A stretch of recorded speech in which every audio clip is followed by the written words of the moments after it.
नमस्कार, मैं कमलनाथ झा। शिक्षा की बात हर शनिवार की एक विशेष अंक में आप सभी का स्वागत करता हूं, अभिनंदन करता हूं। शिक्षकों के प्रश्नों के साथ आज हमारे बीच डॉक्टर एस सिद्धार्थ, शिक्षा विभाग के अपर मुख्य सचिव उपस्थित हैं। मैं आपका स्वागत करता हूं, अभिनंदन करता हूं सर। हमारे बीच आज 5 विशिष्ट शिक्षक उपस्थित हैं। ये राष्ट्रीय शिक्षक पुरस्कार प्राप्त किया है इन्होंने 2022 में और 2023 में। मैं इन शिक्षकों का भी हार्दिक अभिनंदन करता हूं, स्वागत करता हूं। इन्होंने अपने कुछ प्रश्नों के साथ सर के साथ बात करेंगे। अपर मुख्य सचिव महोदय का धन्यवाद हम लोगों को आमंत्रित करने के लिए। मेरा प्रश्न है सर कि सरकारी उच्च माध्यमिक विद्यालयों में अब अधिकांश स्कूल जो हाई स्कूल थे अब उच्च माध्यमिक हो गए हैं। इंटरमीडिएट की पढ़ाई अब उनमें हो रही है, किंतु बच्चों की उपस्थिति कम हो रही है, विशेष रूप से विज्ञान में। मैं समझता हूँ कि उसके कई कारण हैं। एक तो सत्रारंभ देर से होना और सत्रावसान जल्दी हो जाना। दूसरा, कोचिंग्स का स्कूल के टाइम में ही होना। विषय विशेष के शिक्षकों का अभाव होना और कुछ हद तक शैक्षणिक उदासीनता भी। हम लोग इस पर आदर्शवादी बातें करते रहे, किंतु व्यवहारिक रूप से, विशेष रूप से विज्ञान के विद्यार्थियों को स्कूल से जोड़ने के लिए क्या किया जाना चाहिए? देखिए, आज मैं 2-3 जिलों का मैं टीचर का जो पोस्टिंग का व्यवस्था है उसको समीक्षा भी कर रहा था, और मैं यही देख रहा था स्पेसिफिकली कि ऐसा कोई स्कूल छोटा तो नहीं है जहाँ पे साइंस का टीचर ना हो, मैथ्स का टीचर ना हो। तो ये हम लोग बहुत कोशिश में हैं कि ऐसा कोई स्कूल ना हो जहाँ पे साइंस, विज्ञान, मैथ्स या कोई हिंदी, सोशल स्टडीज़ और ये सब जितनी भाषाओं का है और जो कंपलसरी है, ये टीचर वहाँ मिसिंग ना रहे। यदि मिसिंग भी होते हैं तो बगल के स्कूल का डेपुटेशन या कुछ उस व्यवस्था से हम लोग उसको कोशिश करना चाहेंगे। तो ये हम लोग एडमिनिस्ट्रेटिवली हम लोग इसको पहले टैकल करते हैं। दूसरा है, कोचिंग वाला अभी भी बड़ा मेस है। मतलब ये कोचिंग का जो व्यवस्था है कि स्कूल टाइमिंग में ही बच्चे कोचिंग ले रहे हैं, ये अभी भी चिंता का विषय है। और मैं बार बार बोला भी हूँ कि स्कूल टाइमिंग में सरकारी जो स्टूडेंट और टीचर है वह कोचिंग संस्था में नज़र नहीं आएगा, और इस बार हम लोग कार्रवाई कर देंगे। तीसरा है, हम लोग ने अब आफ्टर द वेकेशंस हम लोग बायोमेट्रिक अटेंडेंस भी शुरू कर रहे हैं ऑफ स्टूडेंट्स। इसलिए स्टूडेंट्स को ये कंपल्शन भी रहेगा कि अब उनको बायोमेट्रिकली उनको रिकॉर्ड कर रहे हैं। ऐसा नहीं है कि वो केवल कागज़ में लिख दिया प्रेजेंट और 4 दिन बाद आया है सब में प्रेजेंट मार्क कर दी। तो ये बायोमेट्रिक अटेंडेंस भी स्टूडेंट की शुरू होने वाली है। हम लोग वो व्यवस्था पे काम कर रहे हैं। और एक तीसरा, जैसे मैंने बाकी आप सभी से सुना कि एक इनर मोटिवेशन भी टीचर का होता है जो इस पूरी व्यवस्था को ड्राइव करता है। देखिए, सरकारी व्यवस्था में हम क्या अपर मुख्य सचिव हैं, सरकारी जिसको कहते हैं सरकारी कर्मी ही हैं। मतलब स्कूल में हम नहीं पढ़ा सकते हैं, हम केवल अनुरोध कर सकते हैं, हम मोटिवेट कर सकते हैं, हम सम्मान आपको दे सकते हैं, लेकिन उस विद्यालय में पढ़ाना आपका काम है। मतलब उस किस व्यवस्था से पढ़ाते हैं और कैसे, जैसे अभी बता रहे थे कि खेल खेल के गीत गा के, तो पढ़ाना तो आपका ही है। और ये आपके इनोवेशन और आपकी लगन और आपके कर्मठता पे ये सब निर्भर है। इस पर मतलब मैं ज़्यादा कुछ मेरा कंट्रीब्यूशन नहीं हो सकता है। सर नमस्कार सर। मेरा सवाल है कि गुणवत्तापूर्ण शिक्षा तो लगातार बेहतर हो रही है, पर मेरा सवाल है कि क्या माध्यमिक स्तर पर सर कक्षा 9वीं 10वीं के बच्चों के लिए कैरियर गाइडेंस या स्किल शिक्षा के लिए भी विभाग क्या कुछ प्रयास कर रहा है ताकि ये बच्चे और बेहतर बन सकें? देखिए, इस बार हम लोग मंथली मैगजीन भी ला रहे हैं और इस पर कार्रवाई चल रही है कि एवरी मंथ स्कूल में मैगजीन भी जाए, स्कूल मैगजीन भी जाएगी, जिसमें 1 to 5 एक मैगजीन जाएगी, 6 to 8 एक मैगजीन जाएगी और 9 to 12 जो है तो तीसरी मैगजीन जाएगी। और इस मैगज़ीन में जो छोटे वाले हैं 1 to 5 में तो मोस्टली मैथमेटिक्स और रीडिंग है, जिसमें सभी आप जैसे टीचर से भी कंट्रीब्यूशन से वो बनेगा। जो 6 to 8 है और 9 to 12 है वो बेसिकली सब्जेक्ट और कैरियर ओरिएंटेड होगी। थोड़ा मैं धीरे धीरे, मतलब अचानक कैरियर तो नहीं बन सकता किसी का, तो धीरे धीरे उसको हम लोग पुश करेंगे कि साइंस में इंटरेस्ट है, मैथ्स में इंटरेस्ट है, रीडिंग में इंटरेस्ट है, हिस्ट्री में इंटरेस्ट है। तो इसलिए हम लोग सोच रहे हैं कि हम लोग जो कार्रवाई अब कर रहे हैं तो जो मंथली मैगज़ीन है वो लाइब्रेरी में होगी ऑब्वियसली, और हम लोग ये उम्मीद करते हैं कि सभी स्टूडेंट्स जब लाइब्रेरी में जाएंगे इस मैगज़ीन्स को पढ़ेंगे, इस पर चर्चा क्लास में होगी और हर महीने होगी, तो अपडेटेड होगा। तो हम लोग का तो यही है कि ये कैरियर गाइडेंस इसी माध्यम से थोड़ा गाइड करें, और उम्मीद करेंगे कि टीचर उस मैगज़ीन को पढ़ के फिर आगे उसको ट्रांसमिट करें स्टूडेंट्स को। बहुत बहुत शुक्रिया सर। द्विजेंद्र सर, आपके कोई सवाल हो तो।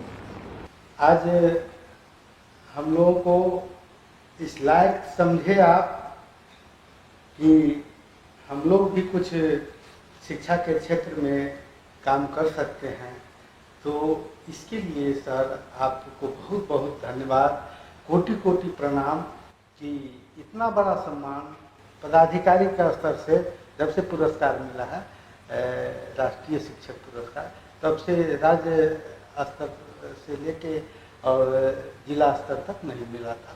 वो सम्मान और सबसे बड़ी पदाधिकारी हमारे सर्वा शिक्षा विभाग के पदाधिकारी के समक्ष हम अपनी बात को रख रहे हैं। ये खुशी भी है और गर्व तो हमको होना चाहिए ना कि इतने शिक्षाविद के बीच में मैं बैठा हूँ और निस्वार्थ भाव से जो बच्चों की पढ़ाई करवाते हैं, मतलब हम लोग तो ये इतने सारे गाइडलाइंस तो कभी दिए नहीं, और एक निस्वार्थ भाव से जो अपने स्व प्रेरित होकर बच्चों को जो ज्ञान देते हैं, मतलब इसके लिए तो मैं सभी का नमन करता हूँ। सर मेरा प्रश्न है, गुणवत्तापूर्ण शिक्षा में मेरा मानना है कि शिक्षक, छात्र और अभिभावक, ये तीन जो कड़ी है, इसका जुड़ाव जितना कस के होगा, फेविकॉल से हो या फेविक्विक से हो जुड़ाव, उतना ही शिक्षा में गुणात्मक सुधार होगा, बेहतर समाज का निर्माण होगा, और अन्य का हस्तक्षेप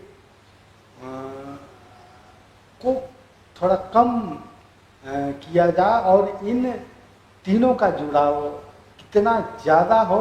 अभी फेविकॉल लगा हुआ है, सोल्यूशन लगा हुआ है, उसको और जो साटने वाला चीज़ है, जोड़ने वाला चीज़ है, जो छूटे नहीं, ऐसा कोई व्यवस्था है तो। देखिए, मैं मतलब आपने अन्य बताया नहीं, अगर मुझे अन्य पता चल जाता तो मैं उस व्यवस्था को हटा ही देता।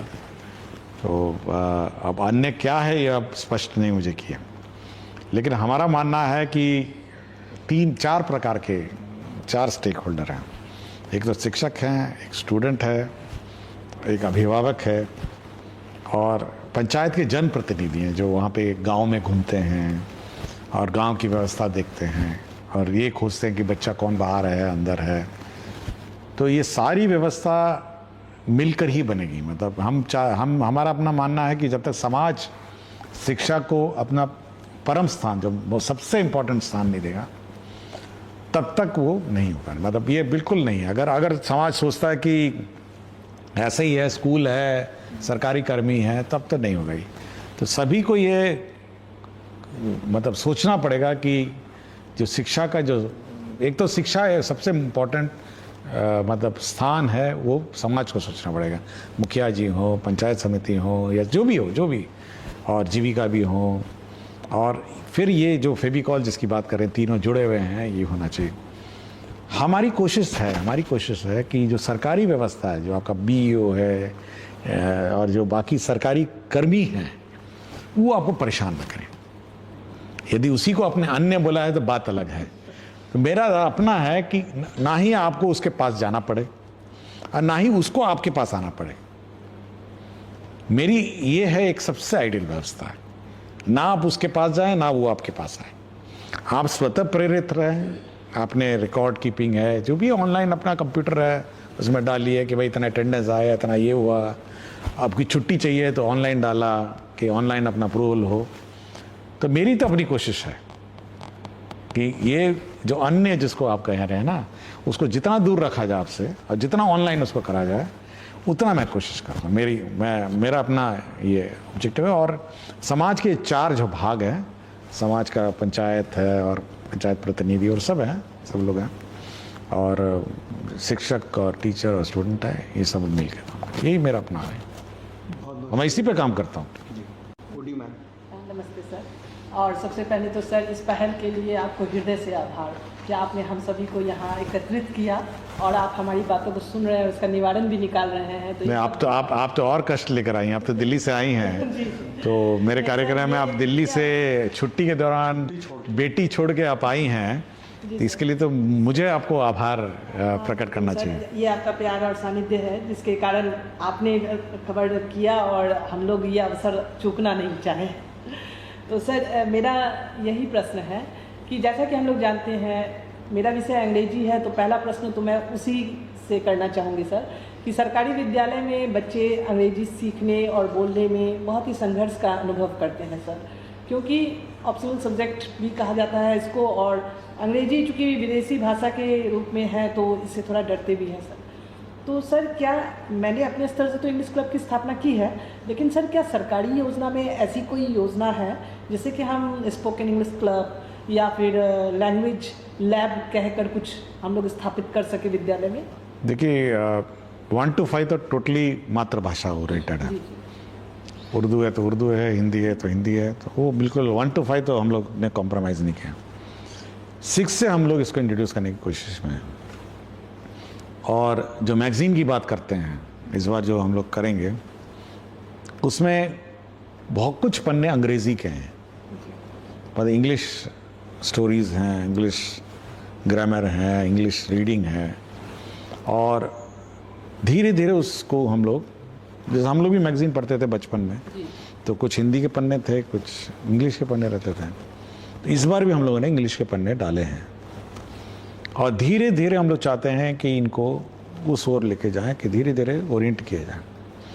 और आपके 9th 10th 11th 12th के बुक्स बाइलिंगुअल लाइब्रेरी में होंगे, बाद एक तरफ इंग्लिश होगा एक तरफ हिंदी होगा। तो जो भी हम लोग नहीं चाहते कि सब बच्चे, जिस बच्चे को भी अंग्रेज़ी मीडियम में मतलब ओरिएंट करके आगे जाना है, कुछ लोग 10th के बाद अपना पॉलिटेक्निक करते हैं, ITI करते हैं, 12th के बाद अपना, तो जिसको भी इस स्ट्रीम में आगे जाना है तो वो एक तरफ इंग्लिश पढ़ सकता है और एक तरफ हिंदी पढ़ सकता है। सेम टेक्स्ट है, कन्वर्जन है।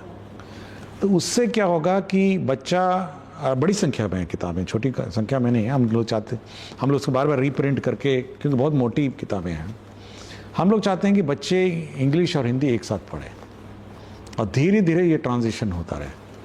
कोई ज़ोर ज़बरदस्ती हम लोग ये करना नहीं चाह रहे हैं, और ये उसके इंटरेस्ट की बात है, उसके मोटिवेशन की बात है। और अगर वो इंग्लिश में ही आगे जाना चाहता है तो इंग्लिश पढ़ेगा, केमिस्ट्री में फार्मूला है तो इंग्लिश में पढ़ेगा, मैथ्स का फार्मूला है तो इंग्लिश में साइड में पढ़ेगा। ये हम लोग का कोशिश है। श्रीकांत सर। प्रणाम सर। मेरा सवाल है कि सर आप बच्चों को लेकर के एवं उनकी शिक्षा को लेकर के बहुत ही अधिक संवेदनशील हैं। मेरा ये सवाल है सर कि बच्चों के व्यक्तित्व विकास के लिए आप जितने तत्पर हैं, क्या बच्चों की इम्पैथी, बच्चों में इम्पैथी का विकास हो, इसके लिए सर आपके पास कोई कार्य योजना है? देखिए, मैं हमेशा कहता हूँ, जो आज का बच्चा है ना 4 साल, 20 साल बाद यही आपके समाज का संचालक होगा। मतलब 4 साल 5 साल मतलब यही समाज में रहेगा। हम लोग तो बुजुर्ग हो जाएंगे, लेकिन समाज वही दिखेगा। अगर आज उसको ट्रैफिक नियम नहीं समझाएंगे, अगर आपको उसको सिविक सेंस नहीं समझाएंगे, तो 24 साल के उम्र में वो सिविक सेंस क्या हो, तो कुछ भी नहीं समझेगा।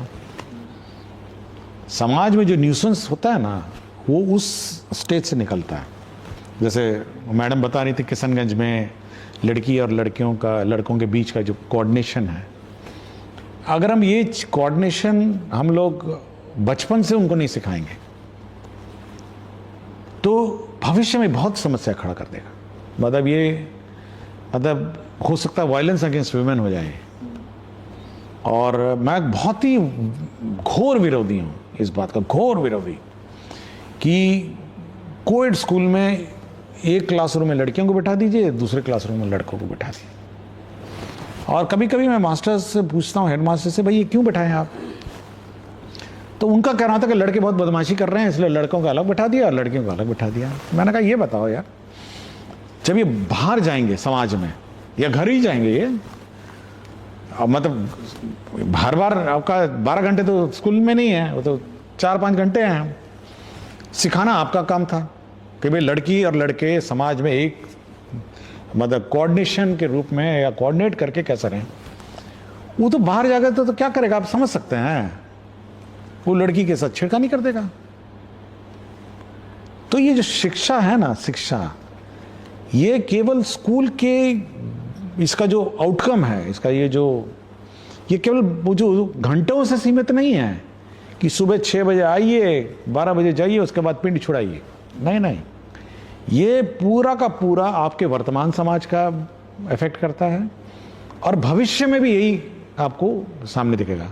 अगर 10 साल 15 साल बाद वो बोलेंगे कि देखिए मैकेनिक को काम नहीं करना आ रहा है, ये देखिए ये उजंड आदमी सब बच्चा सब है या बदमाशी कर रहा है, तो इसका मतलब उसको कोई शिक्षक 15 साल पहले उसको सिखाए नहीं, या उस समय का जो शैक्षणिक व्यवस्था है उस शैक्षणिक व्यवस्था ने उसको इस काबिल नहीं बनाया कि वो बिहेव ठीक करे।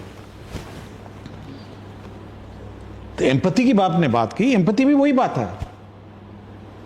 तो हम इस 6 घंटे में ये बहुत उम्मीद करते हैं, हम तो कुछ ज़्यादा ही उम्मीद करते हैं कि इसी बीच आपको शैक्षणिक कार्य उसको समझाना है, उसको सिविक सेंस भी समझाना है, उसको डिसिप्लिन भी समझा। आप किताबें देखी होंगी, इस बार किताबें मैंने ही डिज़ाइन किया, कवर मैंने डिज़ाइन किया है, जो आगे और पीछे की कवर मैंने डिज़ाइन किया है। तो लोग पूछे कि क्यों, मैंने कहा उसको ट्रैफिक लाइट सिखाने के लिए उसमें ट्रैफिक लाइट लिखे हुए हैं, उसमें क्यू में खड़े हुई है ये लिखा है कि भाई आप कतार में खड़े होइए ये लिखा है, उसमें हॉर्न मत बजाइए ये लिखा है उसमें। मैंने कहा भाई आप समाज में सिविक सेंस, वातावरण को साफ रखें, ये बने हुए चित्र आप नोटबुक को नोटिस नहीं किए होंगे कवर पेजों में, वो कवर पेज मैंने डिजाइन किए हैं। किताब का कंटेंट अलग है, कवर मैंने किया है, एक एक चीज उसका, कि बच्चे को चाहे किताब पढ़े नहीं पढ़े लेकिन ये कवर पेज तो पढ़ ले। समाज में एक सभ्य सिविक सेंस वाला व्यक्ति कम से कम रहे। ट्रैफिक लाइट है, उसमें बहुत कुछ है, पढ़िएगा देखिएगा, हाथ धोने का है, बहुत कुछ उसमें। तो ये सारा का सारा जो व्यवस्था है, शैक्षणिक व्यवस्था, ये केवल किताब के अंदर वाली पन्ने नहीं है, इसके अलावा बहुत कुछ है। एम्पैथी है, सिविक सेंस है, लड़का लड़की को इज्जत दे, सम्मान दे, यह भी है, यह भी बहुत इंपॉर्टेंट है। और ये स्कूल व्यवस्था को ही सिखाना है। अलग लड़की को बैठा दिए, लड़के को बैठा दिए, कहे कि चलिए 12 बज गया, घंटी बजाए, जाइए आप लोग अपना जाइए। नो, ये आप ही का काम है कि समाज का हर स्टूडेंट को उसके सिविक सेंस और उसके बिहेवियर चेंज लाना, ये स्कूल का काम है। मैं व्यक्तिगत रूप से अपने शिक्षा विभाग और बिहार विद्यालय परीक्षा समिति के बीच सामंजस्य का अभाव देखता हूँ। यद्यपि बिहार विद्यालय परीक्षा समिति ने परीक्षा प्रणाली को पारदर्शी बना दिया है, बावजूद कुछ कार्यों से पठन पाठन बुरी तरह प्रभावित हो रहे हैं। जैसे मैं बताना चाहूँगा, वर्ग 10 और 12 की सेंटर परीक्षाएं अक्टूबर माह में हो जाती हैं और उनकी मुख्य परीक्षा फरवरी में हो जाती है। यदि इसे दिसंबर में लिया जाता तो बच्चों को 2 अतिरिक्त माह पढ़ने के लिए मिलता। यद्यपि यह कहा जाता है कि बच्चे विद्यालय आएँ, परंतु जब से हम लोग भी पढ़े हैं, सेंटर परीक्षा के बाद विद्यार्थी बहुत कम आते हैं विद्यालय। दूसरी चीज़ है, रजिस्ट्रेशन 9th के और 11th के ऐसे समय में शुरू किए जाते हैं जब बिल्कुल पढ़ाई का पीक आवर होता है। यह हमारा समर वेकेशन के बाद जो खुलेगा अगस्त, आप सब विद्यालयों में शिक्षकों के माध्यम से ही यह कार्य कराए जाते हैं, नॉन टीचिंग स्टाफ बहुत कम है या तो नहीं है, तो एक पूरा का पूरा सिस्टम उसमें लग जाता है। इससे समय की भी बर्बादी होती है और हमारे पढ़ाई का महत्वपूर्ण समय खराब हो जाता है। वर्ग 11 के नामांकन की जो प्रक्रिया है यह बहुत विलम्ब से शुरू होती है और इसमें बहुत सारे स्थानीय बच्चे जो हैं या उसी विद्यालय के बच्चे दूर दराज के क्षेत्रों में चले जा रहे हैं। तो इसमें भी सुधार किया जा सकता है। जो बच्चे जिस स्कूल से पढ़े हैं वह उसी स्कूल में रह जाएं और जिनको जाना हो वहाँ से उनके लिए ही नामांकन की प्रक्रिया शुरू की जाए, तो इसमें सुधार की जा सकती है। देखिए, इसमें हम लोगों ने पहला वाला तो लास्ट जो प्रश्न है उसको हम लोगों ने गाइडलाइन इशू किया था, आपने उसको देखा नहीं होगा, लेकिन हमने ये कहा कि जो बच्चा 10th पास कर गया वो उसी स्कूल में 11th करेगा और जिसको बाहर जाना है वो अपना जाए। ये ऑलरेडी एक स्टैंडर्ड गाइडलाइंस हैं और ये हम लोगों ने कहा कि कोई अलग से एडमिशन की प्रक्रिया नहीं स्टार्ट करें, आप सीधा उसको उसी स्कूल में 11th में पढ़ाइए और जिसको बाहर जाना है उसका टीसी दे दीजिए। तो ये हम लोगों ने पहला तो काम किया। दूसरा, ये मेरी जानकारी में नहीं था, ये जो आपने कहा टाइमिंग का और डेट्स का, मैं धन्यवाद देता हूँ कि आपने ये सब जानकारी दिया। तो हम लोग अब एग्जामिनेशन बोर्ड के साथ बैठेंगे और एक कॉमन कैलेंडर हम लोग इशू करेंगे, शिक्षा विभाग और बोर्ड एक साथ इशू करेगा।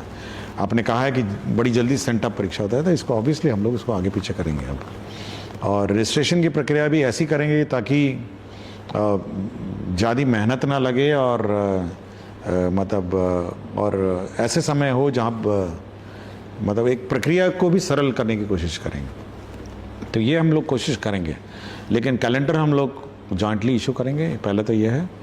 और 11th को हम लोग ने तो कह दिया कि भाई आप से परीक्षा बोर्ड को कि आप सीधा उसी स्कूल में आप 11th 12th तक पढ़ाई करेगा और अन्य किसी को जाना है टीसी कर दें। तो ये हम लोगों ने ऑलरेडी इशू कर दिया लास्ट में। व्यवहारिक नहीं है सर, अभी जो लिस्ट जारी हुए हैं उसमें से उस विद्यालय के बहुत सारे बच्चे बाहर चले गए। जैसे मेरे उन्होंने अप्लाई किया होगा, उन्होंने अप्लाई किया फर्स्ट ऑप्शन में डाला हुआ है। अच्छा, ये हम देख लेते हैं, हो सकता है कि उन्होंने वो मेरिट मैं इसको चेक करता हूँ, मैं आई जस्ट चेक। एक प्रश्न और था सर कि हमारे यहाँ 2400 बच्चियाँ हैं और 28 सेक्शन हैं। मैं कई स्तरों पर इसकी बात कर चुका हूँ और हमारे यहाँ मात्र 21 शिक्षक हैं। यदि गार्जियन गवर्नमेंट के तहत अभिभावकों के सहयोग से 14 शिक्षक न रखे जाते तो शायद विद्यालय की हमारी यह अच्छी व्यवस्था नहीं होती। और बहुत सारे विषयों में शिक्षकों का अभाव है। कुछ ऐसे विषय में शिक्षक विभाग के द्वारा भेज दिए गए हैं जिसकी पढ़ाई हमारे यहाँ नहीं। फिर पीएम श्री के तहत 6 से 8 तक अभी 300 बच्चियाँ नामांकित हैं, 400, जिनमें 7 और 8 की एक भी किताब विद्यालय को नहीं मिली है। पिछले मन की बात से शिक्षा की बात में भी मैंने क्वेश्चन भेजा हुआ था और इसको कई बार मैंने आया है, बच्चे बिना किताब के कैसे पढ़ेंगे, जबकि अब किताबें विभाग से ही उन्हें मिलती हैं, बाजार में नहीं मिल पाती। ठीक, किताब का तो हम लोगों ने जो हम लोग का पाइपलाइन है हम लोग BRC में देते हैं और रिक्विजिशन के आधार पे ये वहाँ पे उपलब्ध होता है।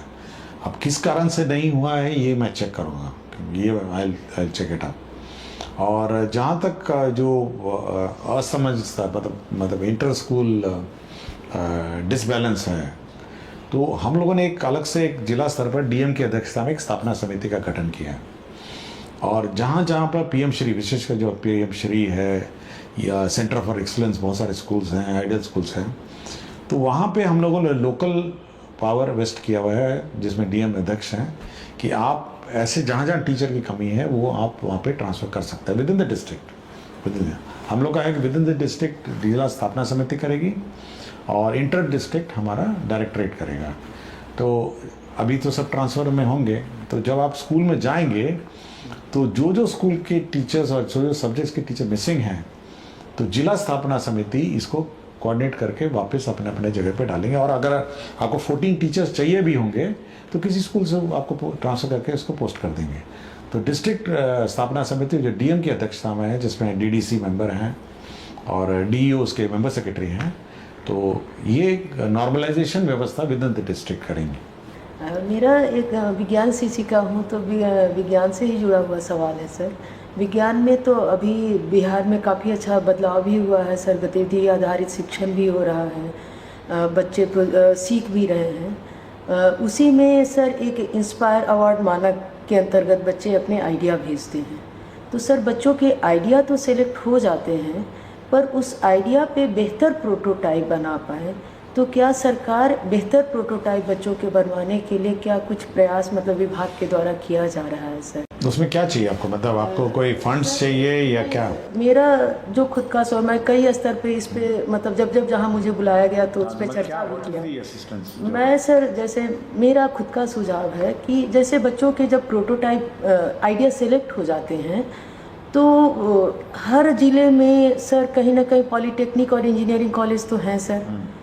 तो अगर एक जैसे विभाग से इस तरह का लेटर निकले कि उनके जिस ज़िले से बच्चे हैं जिनके आइडिया सिलेक्टेड हैं, उस इंजीनियरिंग कॉलेज से उनके आइडिया के लिए संवर्धन हो जाए कि ये कैसे उस पर प्रोजेक्ट बना सकते हैं, प्रोटोटाइप बना सकते हैं, तो बच्चे बेहतर प्रोटोटाइप बनाएंगे सर। आपका आइडिया मैंने स्वीकार किया और मैं सभी को चिट्ठी भी लिखूंगा और जो भी इंस्पायर जो चाइल्ड हैं उस प्रोटोटाइप डेवलपमेंट के लिए पैसा भी अलग से रिएलोकेट कर। 10,000 रुपया हाँ देती है, ठीक है, उसी से। हाँ, आइडिया बनाने के लिए ही देती है। एक चीज़ और कहना था कि सर आइडिया भी जैसे बहुत बार मैं देखती हूँ बहुत सारे शिक्षक इस बीच कॉल भी करते हैं, जब अभी 15 से सर ओपन हो गया है आइडिया भेजने के लिए, तो बहुत बार शिक्षक भेज देते हैं जैसे जो TLM बनाते हैं बस वही लिख करके भेज देते हैं। तो अगर प्रखंड स्तर तक, स्टेट से होते हुए प्रखंड स्तर तक, जैसे प्रखंड पे भी कोई ना कोई तो टीचर विज्ञान में अच्छा होगा, कोई राजकीय स्तर पे अच्छा है, कोई राष्ट्रीय स्तर पे अच्छा है,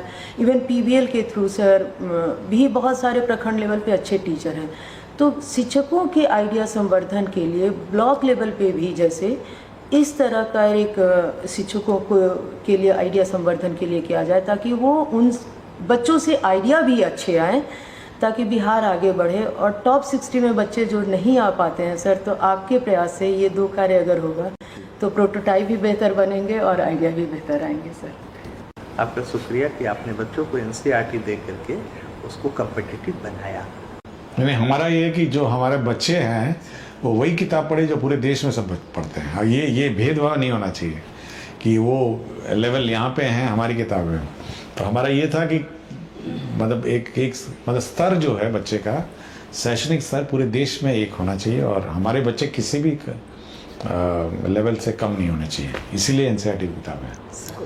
उसमें हमारे बिहार के सरकारी विद्यालय के बच्चों को एक समस्या है कि बिहार के बगल में मतलब बंगाल किधर है या फिर कर्नाटका किधर है या पाकिस्तान किधर है उनको नहीं पता, क्योंकि उनके पास मानचित्र या एटलस नहीं है। तो सर अगर उन बच्चों को आपने इतनी किताबें दी, इस बार लाइब्रेरी में आपकी एटलस है और डिक्शनरी है और आपको कंपलसरी लेना है एटलस रीडिंग क्लास।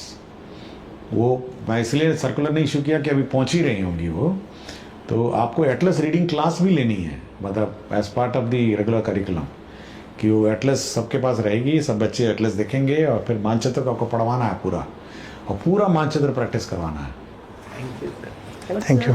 मैं ये आइडिया मैं पहले ही मैं कर चुका हूँ। पिछले साल जो किट में सामान गया था सर, बच्चों की कॉपी में भी वो एटलस वो बने हुए थे। सरकारी विद्यालय पर सरकार बहुत आवश्यकता से ज़्यादा धन खर्च कर। हाँ, ये बात सही है। अगर हम पूरा बजट को बच्चों की संख्या से मतलब डिवाइड करें तो किसी भी हालत में सबसे अच्छे प्राइवेट स्कूल में जो फीस है उससे बहुत अधिक हम लोग खर्चा करते हैं सर, अधिक धन खर्च, क्योंकि हमारा सैलरी स्ट्रक्चर बहुत है, प्राइवेट स्कूल में कम देते हैं। हाँ, इसलिए जब सब कुछ टोटल कर दीजिए, स्कॉलरशिप, साइकिल, यूनिफॉर्म, सब कुछ जोड़ दीजिए और फिर बच्चों की संख्या से डिवाइड करिए, तो हमारा जो खर्चा है पर चाइल्ड वो प्राइवेट स्कूल से ज़्यादा है। सर ये सरकार खर्च कर रही है और हमारे ACS साहब भी इतने गंभीर हैं इस मुद्दे पर। नौकरी हम भी करते हैं, ACS साहब भी करते हैं, वेतन उनको भी मिलता है, मुझको भी मिलता है, रिटायर उनको भी होना है, हमको भी। लेकिन उनके दिल में है कि समाज के बच्चे हम जैसा बने, आप जैसा बने, ये प्रयास होने चाहिए। और उसमें अकेला सब अपना सब कुछ दाव पर लगाए हुए हैं कि हमको इस चीज़ का पालन कराने, तो उसमें दिक्कत ये हो रही है कि सरकारी विद्यालय के प्रति इतनी भ्रांतियां फैला दी गई है अभिभावकों के बीच में कि पढ़ाई नहीं होती, वहाँ का व्यवस्था सही नहीं है। प्राइवेट स्कूल में बढ़िया पढ़ाई होता है, प्राइवेट में पढ़ाइएगा तो आपका नाम होगा कि फलना का बेटा प्राइवेट में पढ़ता है, और सरकारी में पढ़ाए इतनी तो हर कमज़ोर हो जाएगा सरकारी में पढ़। ये जो भ्रांतियाँ है, इस भ्रांतियाँ को दूर हम कैसे करें, अभिभावक को कैसे सरकारी विद्यालय से जोड़ें, इसमें हम लोग पूर्ण सफल नहीं हो पाए हैं। इसमें कैसे देखिए बहुत सारी चीज़ें इसमें। सबसे पहले तो मैंने ये भी बोला है कि जब असेंबली होगा तो इतनी तेज मतलब लाउड स्पीकर जब बजाइए कि पूरा मोहल्ला पूरा गांव जाग जाए कि यहाँ स्कूल शुरू हुआ। पहले तो वो रोज अभिभावक एक दिन देखेगा सुनेगा, दूसरे दिन तीसरे दिन अपने बच्चे को भेज देगा, ठीक है, वहाँ तक तो ठीक है। दूसरा है कि जब वो देखेगा कि बच्चा जो है घर आया है और बैठ के होमवर्क कर रहा है, तो उसको ये लगेगा कि कुछ पढ़ के तो ज़रूर आया है और कुछ पढ़ने, कल उसको क्लास है इसका, और नहीं पढ़ के जाएगा तो ये बिल्कुल पता नहीं क्या हो जाएगा। तो उसको ये भी फीलिंग होती है कि बहुत सारे अभिभावक को पता भी नहीं है कि कैसे पढ़ाई हो रही है, लेकिन वो देख रहा होगा कि मेरा बेटा बैठ के पढ़ रहा है और कुछ किताब खोला है, लिख रहा है कुछ। तो ये भी बहुत इंपॉर्टेंट चीज़ है। इसलिए मैं बार बार बोलता हूँ होमवर्क दीजिए और होमवर्क का इवैल्यूएशन करिए, और अगर उसको लग नहीं रहा है पेरेंट्स को कि कुछ पढ़ी नहीं रहा है, आया घर में ऐसे घूम रहा है, वेला घूम रहा है, तो उसको बड़ा हल्का लग रहा होगा स्कूल की, कुछ पढ़ाई नहीं लगता हुआ है और वैसे ही टाइम पास कर रहा है सब। तो बहुत कुछ देखता है, आपका नोटबुक देखता है बच्चे का कि बच्चा नोटबुक में क्या लिखा है। कभी कभी बड़ा दुख होता है, मैं अपने ऑफिसर्स के बैठक में करता हूँ, कल भी मेरी बैठक हुई टीचर्स ट्रेनिंग के बारे में समीक्षा हो रही थी कि टीचर्स को कैसे ट्रेनिंग किया जाए। तो मैंने कहा कि भाई ऐसा कैसे हो जाता है कि इतना ट्रेनिंग देने के बाद भी वो स्टूडेंट जो है एक पन्ने पे इंग्लिश है, एक पन्ने में हिंदी है, एक पन्ने में मैथ्स है, एक ही नोटबुक में, और टीचर वहाँ पढ़ा रहा है मैथ्स और यहाँ पे हिंदी का पन्ना खोल के बैठा है। कल बहुत दुखी था मैं। कल मैं पूरा टीचर्स ट्रेनिंग की समीक्षा की कि कैसे टीचर ट्रेनिंग होगा, क्या है, इस करिकुलम को सुधारा जाए। अभी नए डायरेक्टर एसीईआरटी नए ज्वाइन भी किए इसी चक्कर में। तो मेरा बहुत ही कंसर्न है कि अभिभावक बहुत कुछ चीज़ देखता है, उसको सरकारी गैर सरकारी प्राइवेट से कोई लेना देने, और ज़्यादा टाई वाई और बूट से भी उसको लेना देना है। जब वो देखेगा, देखिए यूपीएससी में बहुत सारे लोग हैं सरकारी स्कूल से ही आए हैं, बड़े नौकरी में सरकारी स्कूल से आए, सब प्राइवेट से थोड़ा ना आए, हाँ सब आए। लेकिन जब वो पेरेंट देखता है कि मेरा बच्चे का नोटबुक सब ठीक है, वो सब बहुत डिसिप्लिन में है, बिल्कुल जिल्द चढ़ाए हुए है, बैठ के लिख रहा है और प्रैक्टिस कर रहा है कि कल एग्ज़ाम है, तो कड़ाई तो आपको स्कूल में भी करनी पड़ेगी ना। यही स्कूल में उसको छोड़ दीजिएगा और कुछ भी वो करता रहे तो घर जाकर उसको बोलेगा ये तो टाइम पास करके आता है। कभी कभी तो मैंने बच्चे देखे हैं कि स्कूल आता है अपने सिस्टर का किताब ले आता है, कभी किसी का किताब ले आता है, ऐसे ही मतलब भर लिया कि कुछ किताबें ले जाते हैं, हाँ कुछ रैंडमली ले जाते हैं। मैं पूछा ये किसकी किताब है, तो बोला मेरी बड़ी बहन की किताब। मैंने कहा तुम क्यों लाया, बोला कि मैं भूल गया इसलिए मैं ले आया कुछ किताब। तो बहुत सारी चीज़ें हैं। अगर आप मतलब आपका आउटपुट क्या है अंततः, उसकी किताब उसकी शिक्षा यही है ना, यही उसका आउटपुट है आपका, वही मापदंड है। तो पेरेंट वो सब देखता है, घर में वो सब देखता है, बहुत ऑब्जर्व करता है कि स्कूल से वो क्या सीख के आया है। आपको नहीं लगता होगा, लेकिन सब देखता है और इसको ये पता है कि ये पढ़ रहा है या टाइम पास कर रहा है, ये भी पता है उसको। तो ये थोड़ा हम लोग को बहुत ही इंश्योर करना पड़ेगा कि बच्चा पढ़े, उसका होमवर्क हो, उसका क्लास वर्क हो। और इस बार की जो ट्रेनिंग व्यवस्था है उसमें हम लोगों ने बहुत स्ट्रिक्ट कर दिया है कि भाई हम लोग इवैल्यूएशन करेंगे कि वास्तव में वो टीचर जाके जो बोला है वो पढ़ाया या नहीं पढ़ाया। मतलब हम पढ़ा रहे हैं कि भाई कैसे पढ़ाना है और अपने मर्जी से अपना टाइम पास करा, नहीं हो सकता ना। तो ये थोड़ा हम लोग को कमी है। प्राइवेट स्कूल में तो अब क्या होता है टिप्पणी नहीं करूंगा, बट हम लोग की अपनी व्यवस्था सुधारनी चाहिए। सर, आपकी बातों को कनेक्ट करते हुए मैं बोलना चाहूँगी कि मैंने अपने विद्यालय में छात्राओं को नोट कॉपी बनवाया हुआ है इंग्लिश का, जिसमें क्लास में फर्स्ट सेशन स्टार्ट होते साथ मैं उन लोगों का इंग्लिश का नोट्स बनवाती हूँ और प्रॉपर उन लोगों का इंग्लिश कॉपी अलग रहता है जिसमें उन लोगों का सारा नोट्स पूरे वर्ष भर का एक में है। तो ये हम लोगों के द्वारा किया हुआ कार्य है, किसी विभाग से आदेश नहीं है, स्व इच्छा है सर। सर, जैसा कि हम लोग जानते हैं कि बिहार में प्रतिभाओं की कमी नहीं है। हमारे बिहार में बहुत प्रतिभाएं हैं और सरकारी स्कूल में जितनी सुविधाएं अब दी जा रही है ये बहुत बड़ी बात है सर, और इसमें आपकी बहुत बड़ी पहल है, इसके लिए आप धन्यवाद के पात्र हैं।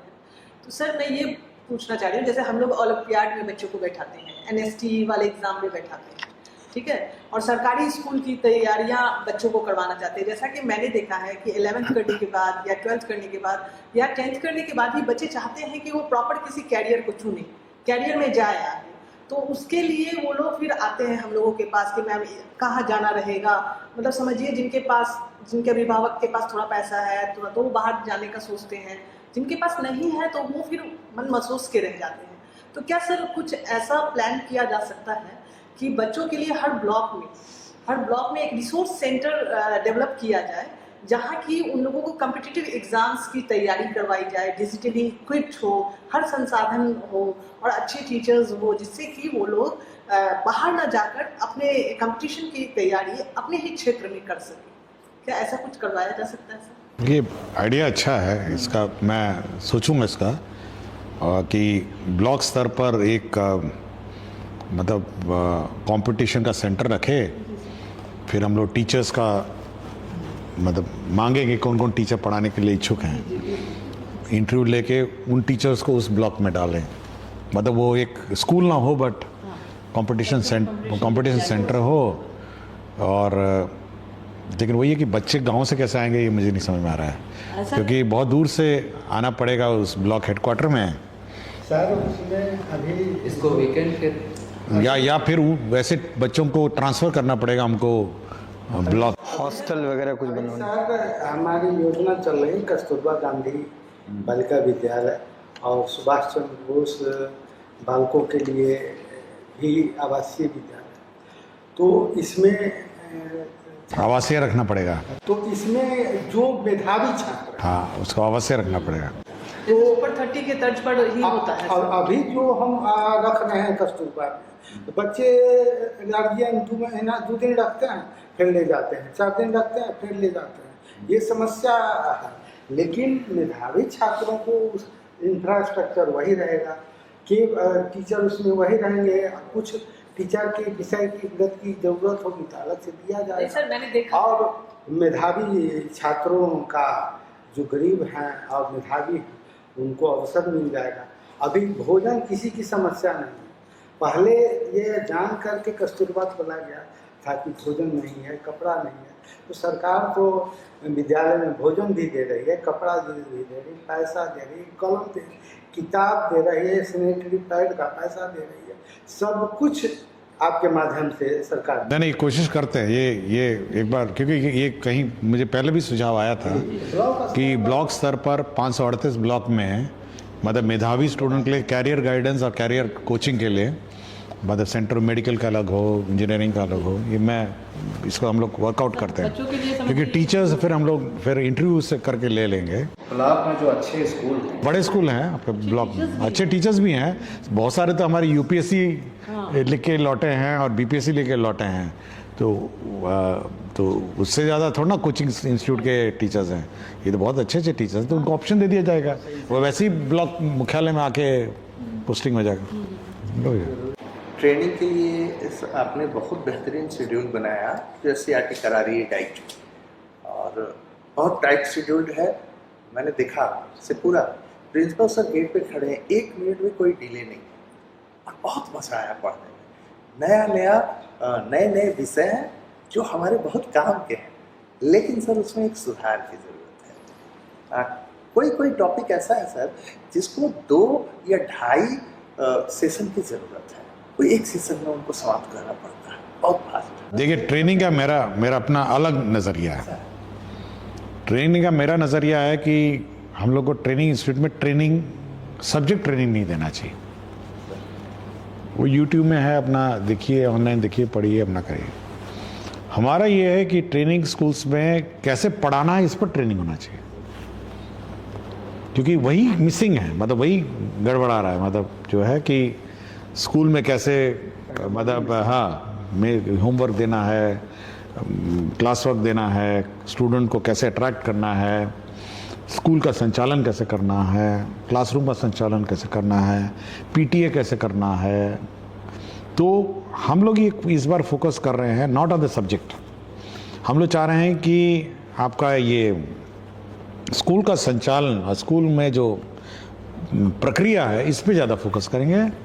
और जहाँ तक सब्जेक्ट का कंटेंट है, यूट्यूब में है, हम लोग यूट्यूब लिंक दे देंगे आपको, ऑनलाइन पढ़ लीजिए जाके, क्योंकि बैठ के सब्जेक्ट नहीं पढ़ा सकते हैं, वो तो ऑलरेडी आप पढ़े हुए हैं, और नए नए सब्जेक्ट है, अपना नया नया यूट्यूब में पढ़िए।